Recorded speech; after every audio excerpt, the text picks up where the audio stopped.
इसका निर्माण कार्य अक्टूबर से शुरू होगा, यह भी घोषणा मैं आज कर रहा हूं। यह हाईवे बनने से भुवनेश्वर, कटक, खुर्दा आने जाने वालों का करीब 1.5 घंटे समय बचेगा।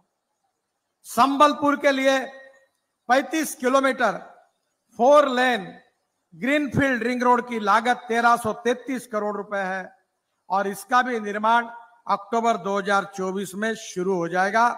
और ये रिंग रोड बनने से कटक, राउरकेला से आने वाला ट्रैफिक बाहर से निकल जाएगा। और बहुत सी बातें मेरे पास है, पर मैं सब बातों के लिए समय नहीं गवाऊंगा। मुझे लग रहा था कि बरसात आएगी, पर अब आपको मैं बता रहा हूं जो जिसके लिए आप बहुत अपेक्षा रखकर इस सभा में आए हो। विशेष रूप से मैं भी आपको एक बात बताने वाला हूं। मैं तुम्हारी बात जरूर पूरी करूंगा, पर आपको भी मेरी बात पूरी करनी होगी। डॉक्टर संबित पात्रा और उपासना जी दिल्ली में मेरे पास 3 बार 4 बार चक्कर काटे। उन्होंने आपके यहां की मुझे समस्या बताई, आपकी पूरी आबादी कैसी डिस्कनेक्ट हुई है ये बताया। संबित जी ने तो अभी बताया मुझे कि समुद्र में वो कैसे फंस गए थे, ये भी वर्णन उन्होंने किया था। पर आप चिंता मत करिए, मैं आज घोषणा करना चाहता हूं कि टांगी से दीघा तक हम मार्ग बना रहे हैं।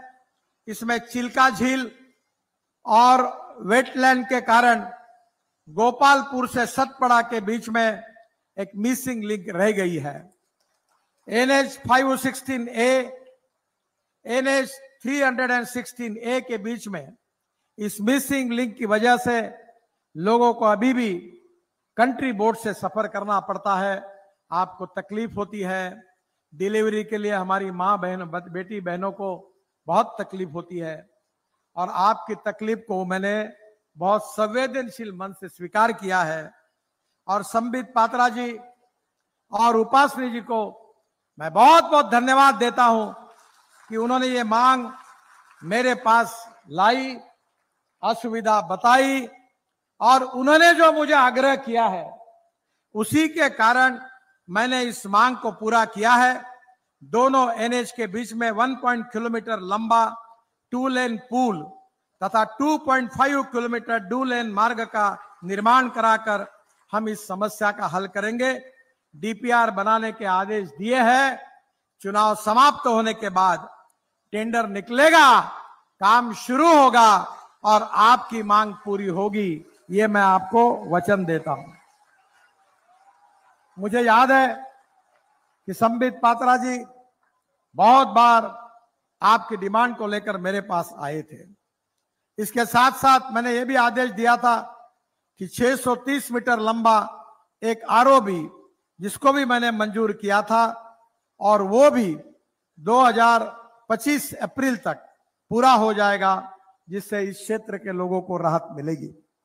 मैं आप सबको बहुत बहुत धन्यवाद देना चाहता हूं कि आज आप सब लोगों को स्वाधीनता के 1947 के बाद देश में 75 साल हुए, पर आप लोगों को न्याय नहीं मिल पाया।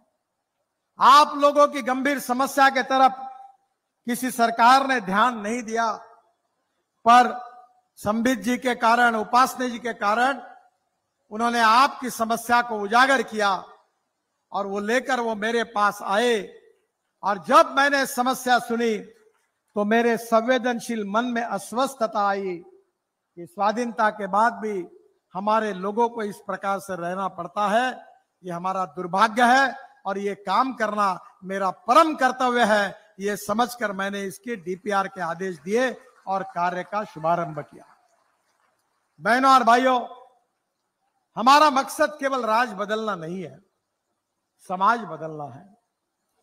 पंडित दीनदयाल उपाध्याय जी का अंत्योदय के रूप में सामाजिक आर्थिक चिंतन है कि इस समाज में जो दलित है, पीड़ित है, शोषित है, जिनके पास रहने के लिए मकान नहीं है, खाने के लिए रोटी नहीं है, शरीर पर कपड़ा नहीं है, उन दरिद्र नारायण को हम भगवान माने और उनकी निरंतर सेवा करते रहे।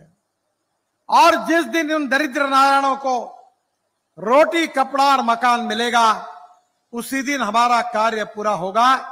यही पंडित दीनदयाल उपाध्याय जी का सामाजिक आर्थिक चिंतन अंत्योदय के रूप में हमारी जीवन निष्ठा है। मुझे बहुत काम करने का मौका मिला। मैंने बड़े बड़े हाईवे बनाए, दिल्ली से मुंबई तक 1 लाख करोड़ का। मैं मुंबई में मंत्री था, तो आप मुंबई में आओगे तो समुद्र में मैंने एक वर्ली बांद्रा सीलिंग प्रोजेक्ट बनाया, 55 उड्डान पुल बनाए, 3 लाख करोड़ के टनल बनाई। खूब काम करने का अवसर मुझे मिला। पर अभी जब मेरा इंटरव्यू हुआ तो फॉरेन की दूरचित्रवाणी थी, उन्होंने मुझे प्रश्न पूछा कि आपके जीवन में सबसे अच्छा काम कौन सा हुआ। तो मैंने उनको बताया कि ट्रांसपोर्ट मंत्री होने के नाते मैंने इस देश में ई रिक्शा लाई, इलेक्ट्रिक ऑटो रिक्शा लाई, इलेक्ट्रिक बस लाई, इलेक्ट्रिक कार लाई, अब इलेक्ट्रिक ट्रैक्टर ला रहा हूं और उसके साथ इलेक्ट्रिक के कंस्ट्रक्शन इक्विपमेंट भी अब देश में ला रहे हैं। पर यह मेरा काम बहुत बड़ा नहीं है। इससे बड़ा काम अगर कोई होगा तो हमारे देश में 1.5 करोड़ लोग आदमी आदमी को खींचने वाला साइकिल रिक्शा चलाते थे। करीब 50 लाख लोग ओडिशा, बंगाल, झारखंड में अपने कंधे पर रिक्शा का जू रखकर लोगों को ढोने का काम करते थे।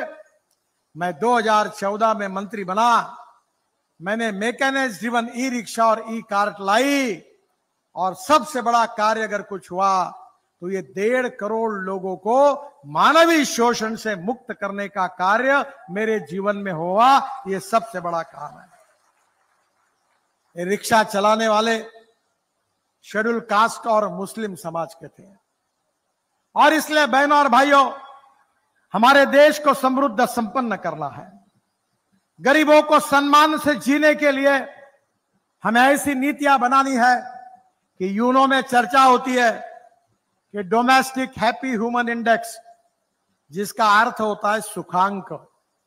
इसका मतलब क्या है कि गांव में जाने के लिए रोड चाहिए, गांव के लोगों को पीने के लिए पानी चाहिए, गांव के बच्चों के लिए अच्छी स्कूल चाहिए, गांव के गरीब लोगों के लिए अच्छा अस्पताल चाहिए, किसान को, मजदूरों को, फिशरमैन को उनके उत्पाद के सही दाम चाहिए, और युवाओं के हाथों को काम चाहिए। और बहनों और भाइयों, इसी आधार पर गांव, गरीब, मजदूर, किसान का कल्याण करते हुए हिंदुस्तान को विश्व गुरु बनाना है, तीसरी दुनिया की सबसे बड़ी अर्थव्यवस्था बनानी है, और हमारे गांव, गरीब, मजदूर, किसान, मच्छीमार, फिशरमैन, उनका कल्याण करना है। यही हमारी सरकार का मकसद है, और यही मोदी जी के नेतृत्व में हमको काम करना है। और इसलिए आपकी समस्या को तो हम सुलझा ही रहे हैं, पर इसको और प्रगति और विकास की ओर जाने के लिए आप फिर से एक बार भारतीय जनता पार्टी को आशीर्वाद दीजिए। संबित पात्रा और उपासना जी को प्रचंड मतों से विजयी करिए। कमल की बटन दबाइए। अभी तो जो कुछ मैंने किया वो तो ट्रेलर था, असली फिल्म शुरू होना बाकी है। केवल आप उनको चुनकर भेज दीजिए, बाकी काम की गारंटी मैं देता हूं। वो जितने काम लाएंगे, मेरे पास द्रौपदी की थाली है और भगवान जगन्नाथ का आशीर्वाद है। आप चिंता मत करिए, मैं ऐसा मंत्री को जो कहता हूं पैसे की कोई कमी नहीं। मैं 50 लाख करोड़ के काम कर चुका हूं, और आपके विकास के लिए कोई